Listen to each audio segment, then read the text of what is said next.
हाँ तो भाई, क्या हाल है आप सभी के? अच्छे हैं सभी? चलिए, तो काफ़ी दिनों के बाद आज वीडियो, ठीक है। मुझे पता है आप बहुत दिनों से वेट कर रहे थे, जैसा कि आपके कमेंट आ रहे, सर 11वीं क्लास कब अपलोड करेंगे, कब अपलोड करेंगे।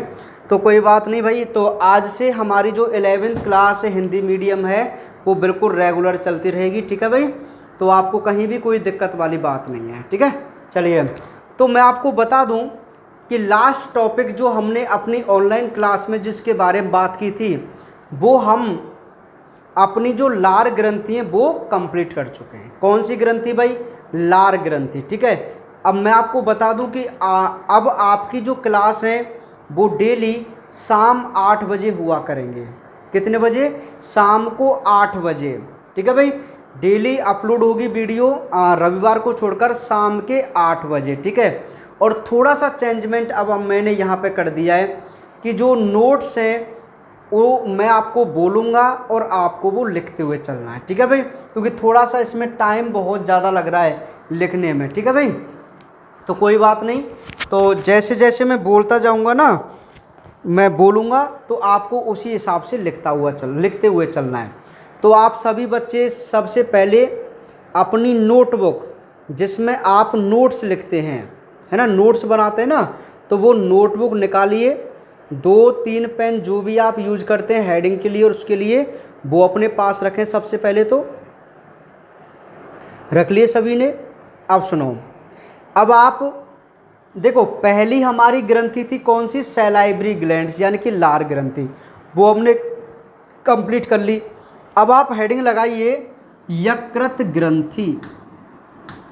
कौन सी ग्रंथि? यकृत ग्रंथि, ठीक है। इसको आप बोलते हैं लीवर। क्या बोलते हैं? लीवर। और इसको आप लैटिन भाषा में हेपर और हेपेटिक भी कहते हैं। क्या बोलते हैं? हेपर और हेपेटिक भी कहते हैं, या हेपेटो कहते हैं, ठीक है। ये हेडिंग लगा ली। अब लिखिए आप, इसमें लिखते हुए चलना, मैं बोलूँगा आपको लिखना है, बिल्कुल धीरे धीरे बोलूँगा। लिखिए यकृत हमारे शरीर की, लिखिए यकृत हमारे शरीर की सबसे बड़ी ग्रंथि होती है। ग्रंथि होती है जिसका वजन 1.2 से 1.5 केजी होता है। कितना होता है भाई? 1.2 से 1.5 केजी होता है। सुनिए, एक बात सुनिए, जो यकृत का वजन है ना 1.2 से 1.5 केजी, 1.2 से 1.5 केजी, ये लीवर का ऑथेंटिक वजन है। क्यों? क्योंकि एनसीईआरटी बुक में, जिसे हर कोई प्रेफर करता है, यदि एनसीईआरटी बुक का ही डेटा गलत होने लग गया ना, तो फिर तो भाई सब कुछ गलत है। तो मैं, जिनको नहीं पता है ऑथेंटिक मान कि लीवर का वास्तविक वजन कितना होता है, तो वो भी सुन ले भाई। यकृत का जो वजन होता है वो राइट 1.2 से 1.5 केजी होता है। किसके अकॉर्डिंग? एनसीईआरटी के अकॉर्डिंग। और यही डेटा आपको लिखना है और यही डेटा आपको मानना है, ठीक है। यदि कोई भी इससे अदर डेटा आपको मिले और एग्जाम में यदि क्वेश्चन आता है, तो ओपन चैलेंज करके बोलता हूं कि ये राइट माना जाएगा और अदर जो डेटा है वो सब की सब गलत माना जाएगा, ठीक है भाई। और मैं आपसे कहता रहता हूं कि मैंने अपने नोट्सों में जो भी शब्द लिखाया है, जो भी शब्द, जो भी डेटा, एक एक डेटा और एक एक शब्द आपको ऑथेंटिक मिलेगा। कोई भी उन शब्दों को चैलेंज नहीं कर सकता है जो मैंने लिखाया है। समझ पा रहे हैं आप मेरी बात को भाई? ठीक है, बिल्कुल। तो जो लिखा दिया ना वो बिल्कुल ऑथेंटिक ही मिलेगा आपको, कहीं भी आप देख लेना, ठीक है। पूरी जितनी भी ऑथेंटिक बुक है ना, उनसे स्टडी करते हैं, उनसे डेटा लिखाना पड़ता है, ढूंढना पड़ता है। क्यों? क्योंकि अलग अलग बुकों में अलग अलग डेटा, अलग अलग बुकों में अलग अलग शब्द होते हैं। तो एक ऐसे शब्दों का संग्रह हम अपने नोट्सों में डालने की कोशिश करते हैं जो ऑथेंटिक होता है और सर्वमान्य होता है। ठीक है भाई, चलिए, तो ये ऑथेंटिक डेटा है भाई लीवर का, जो आपको नोट करना है। 1.2 से 1.5 kg किसका वजन माना गया है? लीवर का वजन माना गया है, यकृत का वजन माना गया है। ठीक है, ओके, ये लिख लिया। शरीर की सबसे बड़ी ग्रंथि है जिसका वजन 1.2 से 1.5 kg होता है।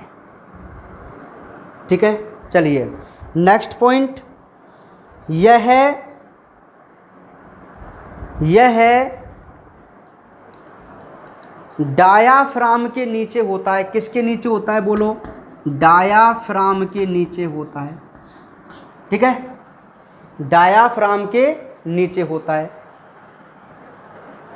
डायाफ्राम, जिसको तनुपट भी कहते हैं, के नीचे होता है। नेक्स्ट पॉइंट, यकृत की 2 पालियां होती हैं। यकृत की 2 पालियां होती हैं, बड़ी दाईं पाली, जिसको आप राइट लोब बोल सकते हैं, बड़ी दाईं पाली, व छोटी बाईं पाली होती है। बड़ी का नाम तो होता है दाईं पाली और छोटी का नाम होता है बाईं पाली। बड़ी दाईं पाली और छोटी बाईं पाली होती है। लिख लिया भाई। नेक्स्ट पॉइंट, दोनों पालियों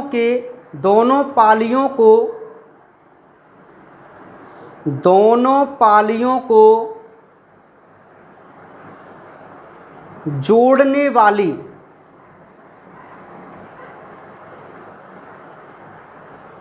एक संरचना होती है।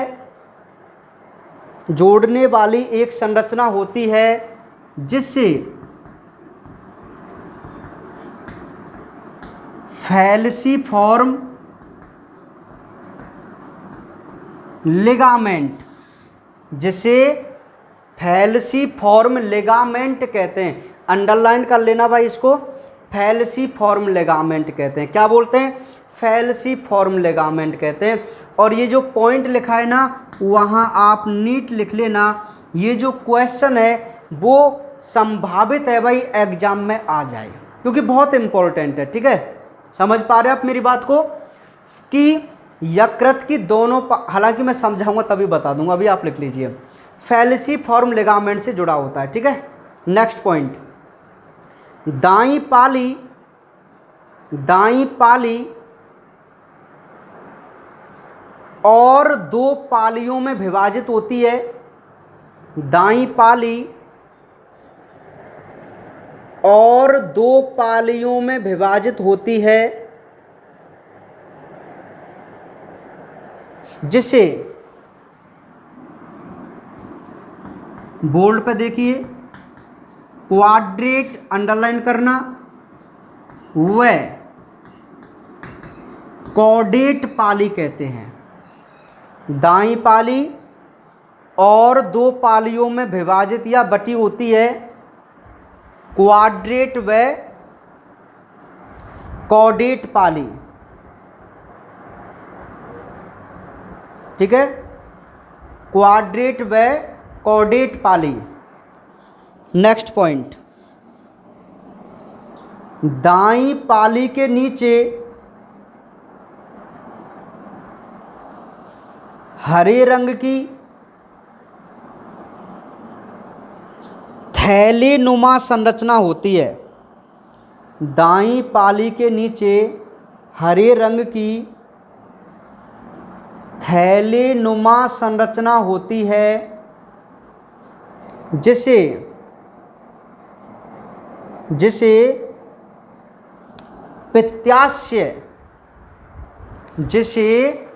पित्ताशय, बोर्ड पे देखिए,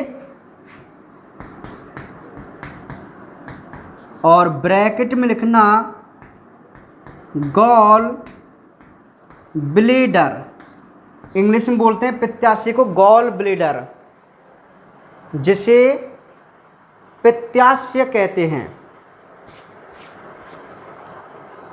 जिसे पित्ताशय कहते हैं, जो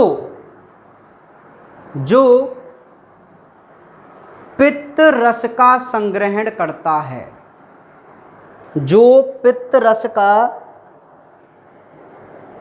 संग्रहण करता है।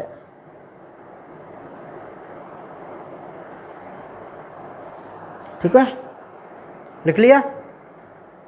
पित्ताशय के नीचे हरे रंग की थैलीनुमा संरचना होती है, दाईं पाली के नीचे, दाईं पाली के नीचे हरे रंग की थैलीनुमा संरचना होती है, जिसे पित्ताशय यानी कि गॉल ब्लेडर कहते हैं, जो पित्त रस का संग्रहण करता है। लिख लिया भाई सभी ने। अब एक लाइन छोड़ दो, एक लाइन छोड़कर फिर एरो लगा के पॉइंट लिखो। लिखिए, यकृत पालियों से, यकृत पालियों से यकृत वाहिनी, यकृत वाहिनी जिसको बोलते हैं हेपेटिक डक्ट, हेपेटिक डक्ट भाई, यकृत वाहिनी निकलती है, जिसे हेपेटिक डक्ट बोलते हैं ना।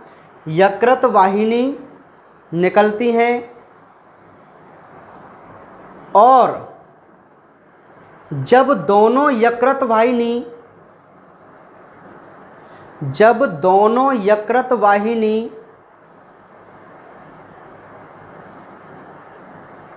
आपस में संयुक्त हो जाती हैं, आपस में संयुक्त हो जाती हैं, तो इसे सामान्य यकृत वाहिनी,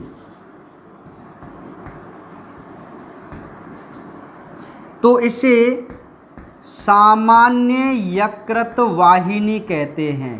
इंग्लिश में बोलते हैं भाई कॉमन हेपेटिक डक्ट। क्या बोलते हैं? Common hepatic duct. एक बार लिख लो, पूरे पॉइंट आपको समझ में आ जाएंगे, ये मेरा काम है। कॉमन हेपेटिक डक्ट कहते हैं। ठीक है, जब दोनों यकृत वाहिनी आपस में संयुक्त हो जाती हैं तो उस नली का नाम होता है कॉमन हेपेटिक डक्ट या सामान्य यकृत वाहिनी। नेक्स्ट पॉइंट लिखिए भाई, सामान्य यकृत वाहिनी, सामान्य यकृत वाहिनी पित्ताशय से निकली, पित्ताशय से निकली पित्त वाहिनी, जिसको आप इंग्लिश में कहते हैं सिस्टिक डक्ट। क्या बोलते हैं भाई? Cystic duct. पित्त वाहिनी जिसको क्या बोलते हैं? Cystic duct.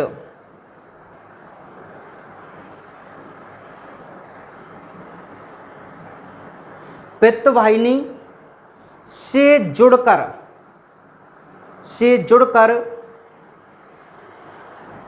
सामान्य पित्त वाहिनी, देखो सामान्य यकृत वाहिनी पित्ताशय से निकली पित्त वाहिनी से जुड़कर या मिलकर सामान्य पित्त वाहिनी, लिख लिया सामान्य पित्त वाहिनी। उसकी स्पेलिंग कॉमन तो रहेगा ही, केवल हेपेटिक की जगह पर बाइल आ जाएगा, कॉमन बाइल डक्ट। सामान्य, कॉमन सामान्य, पित्त माने बाइल और नली माने या वाहिनी माने डक्ट। तो कॉमन बाइल डक्ट सामान्य पित्त वाहिनी बनाती है, सामान्य पित्त वाहिनी बनाती है। लिख लिया, सामान्य पित्त वाहिनी बनाती है। ठीक है, नेक्स्ट पॉइंट, सामान्य पित्त वाहिनी, सामान्य पित्त वाहिनी अग्नाशय वाहिनी से मिलकर, अग्नाशय वाहिनी को आप पैनक्रियाटिक डक्ट कह सकते हैं भाई। अग्नाशय वाहिनी से मिलकर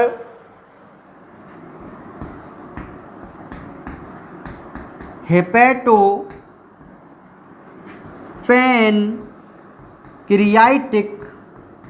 duct, sorry ampulla, hepato pancreatic ampulla, और इसके ब्रैकेट में आप लिख सकते हैं यकृत अग्नाशयी वाहिनी, इसको मैं डक्ट भी कह सकता हूं, ठीक है। तो हिंदी में हो जाएगा यकृत अग्नाशय वाहिनी, हेपेटो पैनक्रियाटिक एम्प्यूला, जिसको एम्प्यूला ऑफ वाटर के भी नाम से जानते हैं। इसका एक और नाम है एम्प्यूला ऑफ वाटर, लेकिन कोई मतलब वाली बात नहीं है। आप हेपेटो पैनक्रियाटिक एम्प्यूला याद रखो, जिसको आप यकृत अग्नाशय वाहिनी भी कह सकते हैं, ठीक है। मैंने पॉइंट क्या लिखाया कि जो सामान्य पित्त वाहिनी है अग्नाशय वाहिनी से मिलकर यकृत अग्नाशय वाहिनी बनाती है, यकृत अग्नाशय वाहिनी बनाती है,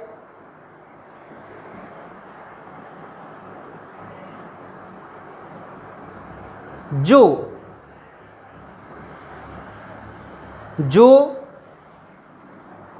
ओडाई की अवरोधनी, बहुत इंपॉर्टेंट पॉइंट है भाई, इंपॉर्टेंट कर लेना इसको, ओडाई की अवरोधनी, स्फिंक्टर ऑफ ओडी, है ना, ओडाई की अवरोधनी, इसका इंग्लिश नाम से भी आप समझ जाएंगे तो कोई ज़रूरी नहीं है। ओडाई की अवरोधनी द्वारा, ओडाई की अवरोधनी द्वारा ग्रहणी में खुलती है, ग्रहणी में खुलती है, ठीक है। ये हो गया। वैसे यकृत एंडोडर्म से उत्पत्ति होती है, पर कोई खास बात नहीं है। ऐसे तो यकृत के बारे में और भी बहुत सारे पॉइंट हैं, लेकिन हमें केवल वो पॉइंट देखने जो हमारे एग्जाम के लिए और हर कंपटीशन एग्जाम के लिए इम्पोर्टेंट है। बाकी अथाह भंडार है भाई थ्योरी का, तो कितनी भी बुकों में आप देख लो, कितना बहुत सारा आपको यकृत के बारे में पढ़ने को मिल जाएगा।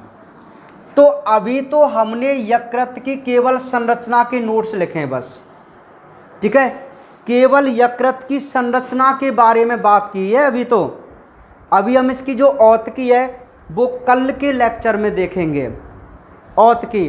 तो फिलहाल मैं आप कुछ कलरफुल चौक ले लेता हूँ ताकि आपको थोड़ा सा डिफरेंट इसमें हो जाएगा भाई। अब इसको समझते हैं टॉपिक को ना।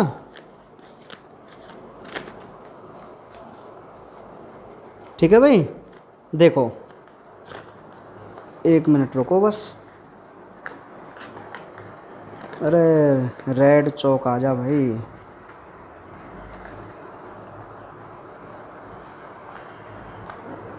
निकल जा।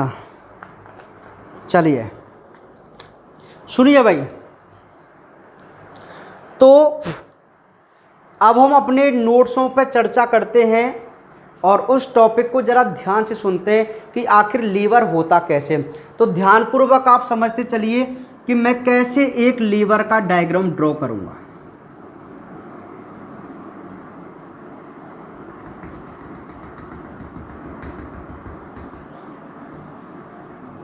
ठीक है भाई, सबसे पहले हमें इस प्रकार की एक स्ट्रक्चर बनानी है।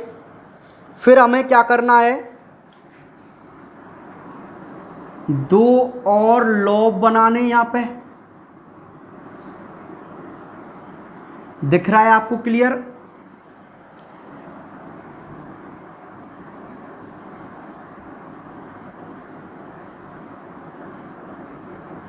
देख पा रहे हैं आप? ठीक है, इसको थोड़ा छोटा कर देता हूं मैं।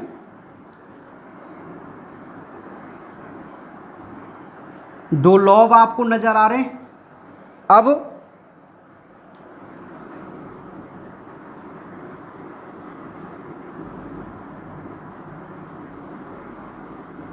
एक पर्पल कलर में आपको फिर एक स्ट्रक्चर सी दिखाई दे रही है भाई, और लास्ट में अपनी ये वाली। ठीक है, जरा ध्यान से देखिए आप इस डायग्राम में। आपको जो ये डायग्राम दिखाई दे रहा है वो एक लीवर का डायग्राम है। किसका? लीवर। ठीक है, आपको यहाँ पर एक लीवर दिखाई दे रहा है, एक यकृत दिखाई दे रहा है। एक एक पॉइंट को मैं आपको एक्सप्लेन करूँगा भाई, एक एक पॉइंट को कि ये क्या होता है पॉइंट, ठीक है। सारी चीज़ हम आप आज यहाँ पे विद कंसेप्ट समझेंगे, ठीक है। अब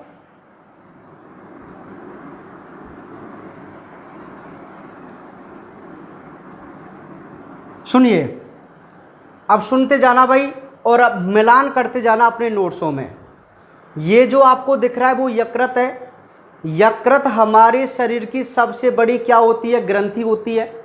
अब ग्रंथि कैसे कि इसका वजन, जितनी भी ग्रंथि हैं उन सबसे ज़्यादा वजन इस यकृत का होता है। कितना, 1.2 से 1.5 केजी, जो कि एक ऑथेंटिक डाटा है भाई।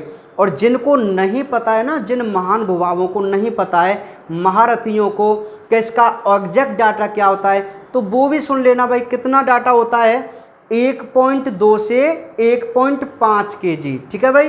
ये इसका वजन होता है भाई, ठीक है। चलिए, क्या है कि कुछ को पता नहीं होता है कि भाई इसका राइट वजन वास्तव में कितना है। स्टडी करनी पड़ती है ना इनके लिए, तो मेहनत करनी पड़ती है ऑथेंटिक डेटा के लिए, ठीक है भाई। तो कितना वजन होता है, 1.2 से 1.5 केजी वजन होता है लीवर का। इसलिए ये हमारे शरीर की सबसे बड़ी ग्रंथि है, ठीक है। अब सुनिए, सबसे बड़ी ग्रंथि है भाई, ध्यान से सुनना। ये जो लीवर होता है वो हमारे डायाफ्राम के नीचे स्थित होता है। अब ये डायाफ्राम क्या चीज़ है, सुनिए। हमारी बॉडी में यहाँ पर आपको दिख रहे हैं, हालांकि चैप्टर नंबर 17 में हम इसके बारे में बात करेंगे डिटेल से। ये जो पार्ट होता है हड्डियों वाला, हड्डियों के नीचे आपका मांस सा होता है ना, तो ये मांस वाला पार्ट और हड्डियों वाला जो पार्ट, जो आपकी पसली है, इनके बीच वाला भाग ही आपका डायाफ्राम है, ठीक है। जो वक्ष गुहा और उदर गुहा दोनों को अलग अलग करता है। 17 पार्ट में हम डिटेल से बात करेंगे। तो उसके जस्ट नीचे ये लीवर इस राइट साइड में होता है। कहाँ पे होता है, राइट साइड में। ये राइट हैंड है ना, तो यहाँ पर प्रेजेंट होता है भाई यकृत, राइट हैंड की तरफ। चलिए, इस यकृत की 2 पालियाँ होती हैं, आप स्पष्ट देख पा रहे हैं, आप स्पष्ट देख पा रहे हैं। ये वाली जो पाली है वो तो है दाईं पाली, ये तो है राइट लोब, और जो छोटी पाली है जो आपको दिख रही है वो है आपकी बाईं पाली। तो बोलो, 2 पालियां होती हैं भाई यकृत में। बड़ी पाली का नाम है दाईं पाली और छोटी पाली का नाम है बाईं पाली। तो ये पॉइंट क्लियर है। फिर वो ये कहता है कि जो हमारी दाईं पाली होती है, क्या होती है, दाईं पाली, इसकी और 2 पालियां होती हैं। तो आप देखिए, जो आपको यहाँ पर्पल कलर से जो ये सेगमेंट दिखाई दे रहा है, यहाँ से ये सेपरेट सा लग रहा है ना, तो इसके इधर वाला पार्ट तो बाईं पाली है और इधर वाला पार्ट पूरा राइट पाली है। तो ये पूरी राइट पाली यहाँ से यहाँ तक है भाई, ये पूरी राइट पाली है। देखो यहाँ जहाँ जहाँ मेरा ये चौक चल रहा है ना ऐसे, ये पूरी आपकी राइट पाली है। तो इसको आगे और हमने 2 पालियों में डिवाइड किया। एक तो है क्वाड्रेट पाली। कौन सी पाली, क्वाड्रेट। जो ऊपर की तरफ आपको बड़ी पाली दिखाई दे रही है ना, उसे हम क्वाड्रेट पाली बोलते हैं। और ये नीचे की तरफ है कॉर्डेट पाली। कौन सी पाली, कॉर्डेट पाली। तो ऊपर की तरफ तो होती है क्वाड्रेट और नीचे की तरफ होती है कॉर्डेट। और ये दोनों पालियां कौन की पाली हैं भाई, दाईं पाली की, ठीक है। तो ये पॉइंट क्लियर है। 2 पालियां, बड़ी पाली राइट एंड छोटी पाली लेफ्ट। राइट पाली के अगेन 2 पालियां, एक क्वाड्रेट और एक कॉर्डेट। इतनी बात समझ में आ गई। अब एक और पॉइंट सुनिए। ये जो राइट पाली है, इसके नीचे एक हरे रंग की इस प्रकार थैलीनुमा होती है संरचना। आप देखिए, थैलीनुमा संरचना दिखी आपको। ये राइट लोब है, इसके नीचे तक एक हरे रंग की थैलीनुमा क्या होती है, संरचना। इस थैलीनुमा संरचना का नाम होता है पित्ताशय, जिसको आप इंग्लिश में बोलते हैं गॉल ब्लेडर। क्या बोलते हैं भाई, गॉल ब्लेडर। समझ में आ गई बात। पित्ताशय जिसको आप क्या बोलेंगे, गॉल ब्लेडर। तो ये यहाँ तक के पॉइंट क्लियर हैं। इसके जो नीचे जो दाईं पाली है इसके नीचे हरे रंग की संरचना होती है और इस संरचना को आप क्या बोलते हैं, पित्ताशय बोलते हैं। तो पित्ताशय तक वाली बात आपको समझ में आ गई कि जो हमारी राइट लोब होती है दाईं पाली, उसमें नीचे की तरफ हरे रंग की एक थैलीनुमा स्ट्रक्चर होती है जिसे हम क्या बोलते हैं, पित्ताशय बोलते हैं। और ये जो पित्ताशय होता है ना, जिसको हम गॉल ब्लैडर बोलते हैं, इसका एक बहुत इंपॉर्टेंट फंक्शन होता है और वो कार्य होता है स्टोरेज ऑफ बाइल जूस, यानी कि पित्त रस का संग्रहण करना। तो मैं आपको एक कन्फ्यूजन वाली आपको एक बात क्लियर कर देता हूँ। शायद आज तक आपने ये सुना होगा कि जो पित्त रस है उसका निर्माण पित्ताशय करता है, सुना है ना। तो मैं बता दूं कि आप बिल्कुल गलत हैं, ठीक है। पित्त रस का निर्माण तो करता है यकृत। कौन करता है, यकृत। लेकिन उसका जो स्टोरेज है, उस पित्त रस का जो स्टोरेज है ना, वो गॉल ब्लैडर के अंदर होता है भाई, ठीक है। पित्त रस का निर्माण नहीं करता ये, पित्त रस का निर्माण तो लीवर की पालियां करती हैं, लीवर करता है, यकृत करता है, लेकिन वो पित्त रस स्टोर होने आता है पित्ताशय के अंदर, ये होता है, ठीक है। चलिए अब हम यहाँ पर कुछ वाहिनियों की बात करते हैं। तो ये तो हमारा पॉइंट हुआ। अब वाहिनियों की बात आपको ध्यानपूर्वक सुननी है। देखो, आपके जो यकृत है वो क्या बनाती है भाई, पित्त रस बनाती है ना, पित्त रस। तो पित्त रस को लाने के लिए यकृत की दाईं पाली, यकृत की बाईं पाली से कुछ वाहिनी चलती है। क्या चलती हैं, वाहिनी। तो आपको जो ये डक्ट दिखाई दे रही है ना वाइट रंग कलर में, इन डक्ट को मैं बोल सकता हूं यकृत वाहिनी। क्या बोल सकता हूं इनको, यकृत वाहिनी। तो सुनिए, ये यकृत वाहिनी जब कुछ दूर तक अलग अलग चलती हैं तो इनको तो आप अलग अलग कहेंगे हेपेटिक डक्ट, यानी कि यकृत वाहिनी।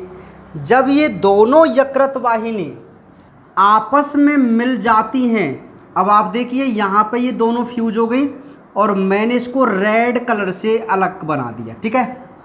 इसको तो आप बोलेंगे यकृत वाहिनी, क्योंकि ये दोनों यकृत पालियों से चलकर आ रही हैं।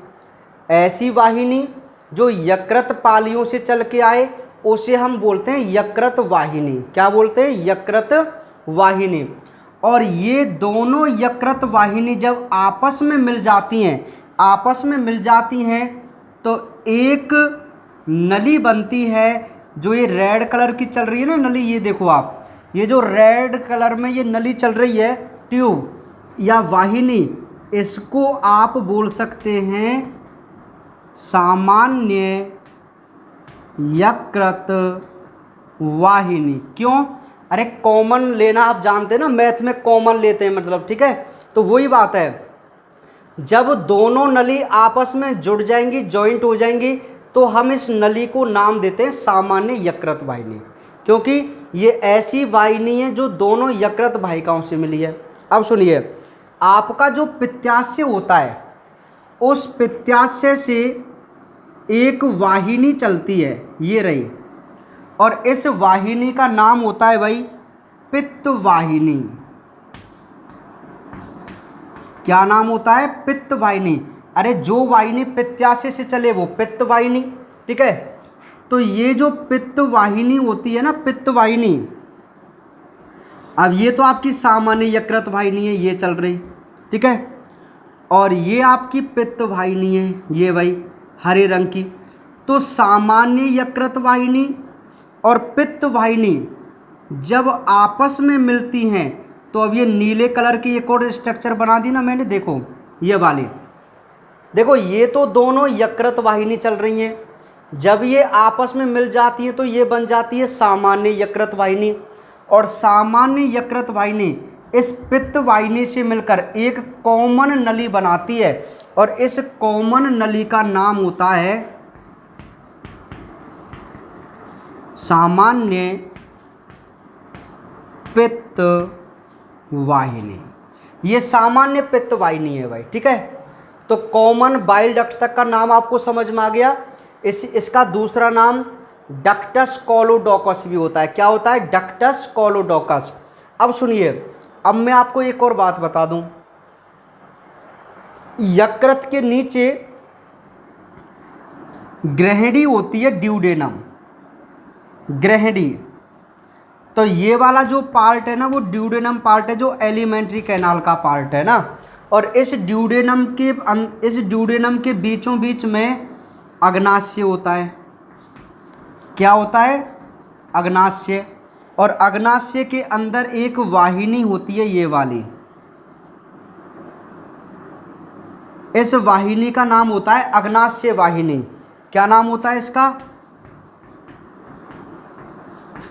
अग्नाशय वाहिनी। ठीक है। तो जो आपकी सामान्य पित्त वाहिनी है, ये ऐसे चलकर इस अग्नाशय वाहिनी से जुड़ जाती है। किससे जुड़ जाती है भाई? अग्नाशय वाहिनी से। किससे जुड़ गई बोलो? अग्नाशय वाहिनी से। तो जब ये अग्नाशय वाहिनी से जुड़ती है ना, तो इसी संरचना को हम बोलते हैं यकृत अग्नाशयी वाहिनी। क्या बोलते हैं इसको? यकृत अग्नाशय वाहिनी। और ये यकृत अग्नाशय वाहिनी आगे की तरफ एक स्फिंक्टर, जिसका नाम है ये वाला, देखो ग्रीन कलर में आपको फिर दिख रहा है, ब्लू कलर में, ये स्फिंक्टर है। और इस स्फिंक्टर का नाम होता है ओडाई की अवरोधनी। ओडाई की अवरोधनी। ठीक है, ये है ओडाई की अवरोधनी। तो ये सिस्टम मैंने आपको लिखाया भाई यकृत के बारे में। ठीक है, एक पॉइंट में हम, और ये दोनों जो पालियां हैं, राइट एंड लेफ्ट, इन दोनों को एक ये लिगामेंट जोड़ रहा है, देखो बीच वाला। इस लिगामेंट का नाम है फैलसीफॉर्म लिगामेंट। क्या नाम है? फैलसीफॉर्म लिगामेंट। तो ये स्ट्रक्चर होती है भाई यकृत की। अब आप समझ पाए एक एक कंसेप्ट को। यकृत शरीर की सबसे बड़ी ग्रंथि है। इसकी दो पालियां होती हैं, राइट एंड लेफ्ट। दोनों पाली किससे जुड़ी होती है? फैलसीफॉर्म लिगामेंट से। राइट पाली की अगेन दो पालियां, एक क्वाड्रेट और एक कॉर्डेट। और दाई पाली के नीचे हरे रंग की थैलेनोमा संरचना, जिसको पित्ताशय कहते हैं। यकृत पालियों से दो वाहिनी निकलती हैं, जिसे यकृत वाहिनी बोलते हैं। यकृत वाहिनी जब आपस में मिल जाती तो इसे सामान्य यकृत वाहिनी कहा जाता है। और सामान्य यकृत वाहिनी पित्ताशय की पित्त वाहिनी से मिलकर क्या बनाती है? सामान्य पित्त वाहिनी बनाती है, जिसे डक्टस कोलोडोकस कहते हैं। और ये सामान्य पित्त वाहिनी अग्नाशय वाहिनी से मिलकर यकृत अग्नाशय वाहिनी बनाती है, जो ओडाई की अवरोधनी के माध्यम से कहाँ पर जाके ओपन होती है? ग्रहणी में। क्योंकि आपको पता है, जब भोजन का पाचन ग्रहणी में होता है तो पित्तरस और अग्नाशय रस की भूमिका होती है। तो पित्तरस तो बनकर तो आएगा यहाँ से, इन नलियों के माध्यम से, फिर यहाँ पे स्टोर होगा पित्ताशय में। और जब इसकी आवश्यकता पड़ेगी तो ये वापस यहाँ से सामान्य पित्त वाहिनी से होता हुआ ग्रहणी में जाके डाल दिया जाएगा। और अग्नाशय रस तो डायरेक्ट यहाँ से आ जाएगा। तो ये कंसेप्ट है भाई। इसका आप अच्छा सा प्रिंट लेना 720 पिक्सल पे एक बार करके, और इसका स्क्रीनशॉट लेना, फिर इसका डायग्राम बनाना भाई। ठीक है,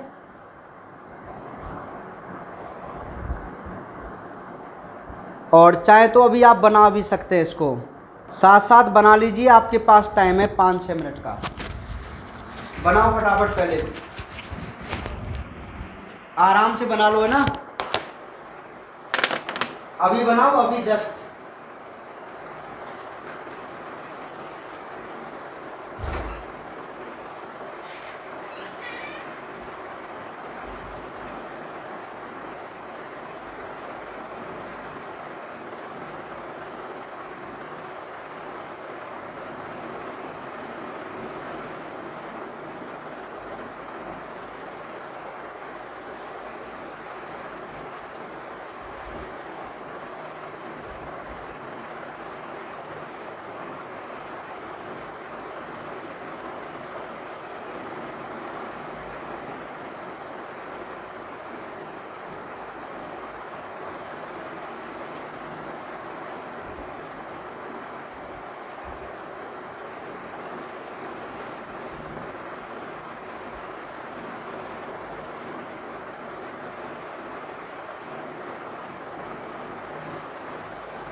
बना लिया क्या?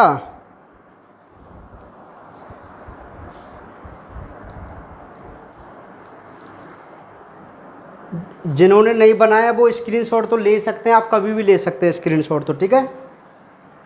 तो ये कंसेप्ट है भाई यकृत का। अभी तो हमने केवल यकृत की संरचना के बारे में समझा है, केवल किसके बारे में? यकृत की संरचना, ठीक है। तो आप देख पाए कि यकृत की संरचना में क्या क्या होता है, कितनी पाली, कितना वजन, कैसे क्या क्या इसमें वाहिनियाँ होती हैं, और कैसे वो जॉइंट होकर कौन कौन सी वाहिनी बनाती हैं, ये सारा कुछ हमने यहाँ पर देखा भाई, ठीक है। तो आज के लिए केवल इतना ही, बाकी बातें करेंगे कल। कल यकृत की औतकी के बारे में बात करेंगे।